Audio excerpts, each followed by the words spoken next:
Hello, so today we're going to look at graphing a polynomial and finding the important points and the increasing and decreasing intervals using our TI Nspire Calculator. So let's take a look at this. You should have your calculator up if you follow along with this video. And first thing we'll do is let's just create a new document. I hit the wrong button there, but to go back, just Control and Escape. It's not helping, so there we go. New document. Now let's start by just adding a graph page, because what we want to do is we want to see what this graph looks like. And the equation we'll use today will be this equation, x raised to the fourth minus 4x to the third minus 5x minus 2x. I apologize there, so let me retype this. So 5x squared and minus 2x. So in graph that we see we have some interesting looking stuff going on here. We can't really see our whole graph at this point, so we're going to create with the zoom. So how we do that is we're going to look at our graph again, go menu, we're going to look at number 4, which is zoom, and I'm going to talk about the window right now. This is just an easy way to kind of look at how it is.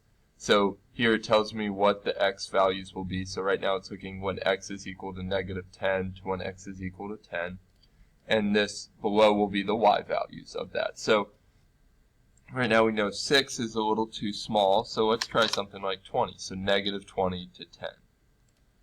And you see, okay, we're still not there. So we'll just continue to try that method. Maybe I'll double it to 40. Still not there. So this graph is turning out to be pretty big, right? So 80? No. It's looking like it's coming closer though. So I'm going to move this guy over there just by Control and click, and you can grab him and move him. But I continue to edit the settings. Okay, so there we go. Now we have kind of what this graph looks like. And you can see it's not going to go up anymore here. So now we need to come up with some interesting points, right? So how this is going to happen is it's going to be mostly in our menu, and we're going to be in the Analyze Graph section. So the first thing, let's analyze the graph. We can look for the zeros.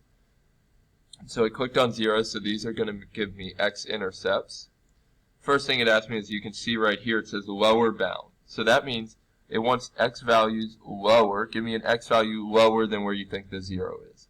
So right here, we think there's probably a 0 here around 0 when x equals 0. So we want to click lower than that, and then see how it changes in the corner. Now it says upper bound. Excuse me. Now it says upper bound. And I will scroll over where I think the 0 might be, and then click again. And you see it drop that point. So there's a 0 at 0, 0. Okay, so it looks like there's one more over here, so we got to do the same thing that we've just done. So, sorry about that. Okay, so menu, again, analyze graph, 0. So we want lower than where we think the 0 to be. Click up higher. So there we go, 1 at 5.7. And this will be some really small number. It wasn't able to give us the exact 0, but that is close enough for the purposes of what we're doing. Last thing we need is let's find this turnaround point down here, and previously we've only been able to estimate where that might be, but now we're going to actually use the calculator to figure that out. So again, in Analyze Graph, and that will be a minimum, right? Because it's where the graph turns around. It is a lowest point on our graph. And the same thing here. So it wants a x value lower than where we think the minimum is, and an x value higher than where we think it is. So there we go. We have a minimum at 3.71 and then -91. So let's just look at this for a second. I'm going to capture this so we can do some drawing on it. So when we have this, we're going to copy that, and let's put it here in our OneNote file. And so this is our equation. And as we look here, let's look at a couple things. So we know we have a minimum. We know we have, and there's two different types of minimums that we look at, right? We look at absolute and local or relative. So our absolute minimum, in this case, what's the smallest y value that there would be? Well, it's going to occur at the minimum that we found on our calculator. So in this case, so negative 91. So that is our absolute min. What is our absolute max?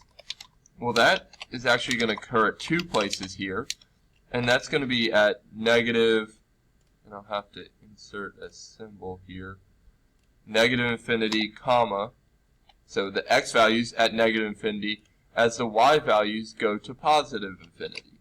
So that is one place, and we also see this happening at infinity, comma, infinity. So now we need to look at these local maxes or mins, and in this case actually the local max and the local min are the same as as the absolute. So, and in our case from the textbook that we are using and what we've been doing in class, we are calling local and absolute, that all absolutes are also local extrema. So there you go.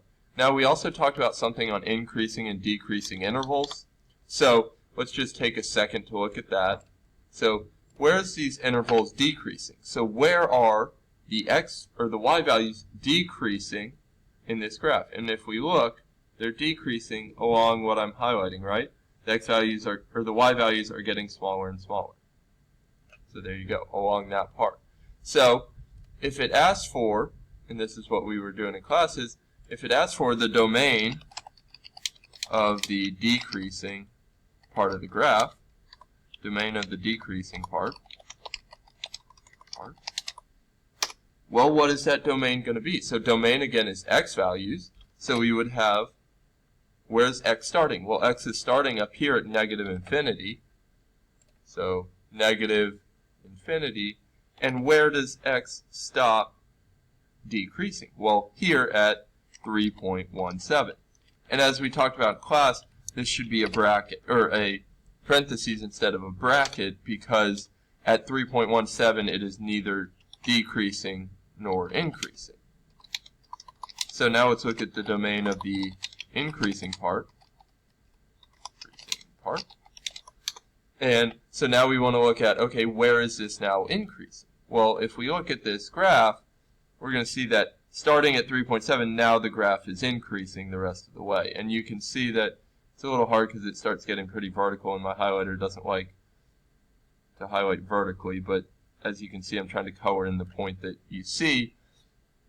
And the increasing part of that domain is now 3.71, 2, and where these x values going to stop, well, they'll actually stop up at infinity. So there is an example of how we use the calculator to find some of these things. So let's go back to our calculator, we'll add a new page, and we'll just look at one more equation. Let me find an equation that has some better terms in it for us here. And so here's the graph that we're going to use now, this negative x cubed plus x squared plus 34x minus 20. So if you need to, pause the video for a second to get that into your calculator. Once you've gotten that into your calculator, I've already adjusted the window, and what I did was I went to the window settings and I made the y scale here, the y's, the minimum negative 100 and the maximum 100, and it seems to fit our graph pretty well. So now that we have that, we'll go through the process of let's analyze it. And what I would suggest is pause the video and try to do it on your own first before just following along and having me do it again. So now that you've tried that, first we'll look at zeros, and we'll see that there should be 3 of them. We have one here, upper and lower bound at negative 6.5. We can do it again, analyze graph, 0. We have one there at 1 or 0.584, and we will have a third one here at 6.06. Okay, so there's part of it. Now what do we need to look at? Well, we need to look at these turnaround points. Okay, So let's look at the turnaround point. So we want to analyze the graph. The first one here is a minimum, right? Because it's the bottom. Okay. So there we go. We clicked on that little area of it. Okay, great. So we get negative 3.05. And here, now we need to look at a maximum, okay, for the other side.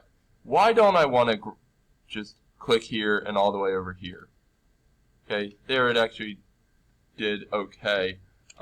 The problem that we do run into is if you start getting some values in your maximum which are already greater, right? Because over here we're going to have x values which are greater. It's not going to give you the right maximum. So we need to make sure we just look at that little point. So here, we've now found the zeros, we've found the turnaround points. Could we find that y-intercept? Well, we could try to, and you'd see that. So now, as we end this video here, we would look at, I'll just quickly for you, we can look at the different places that we would do the same things that we had done. Okay, so here, where are our increasing and decreasing intervals? Well, right here we are decreasing.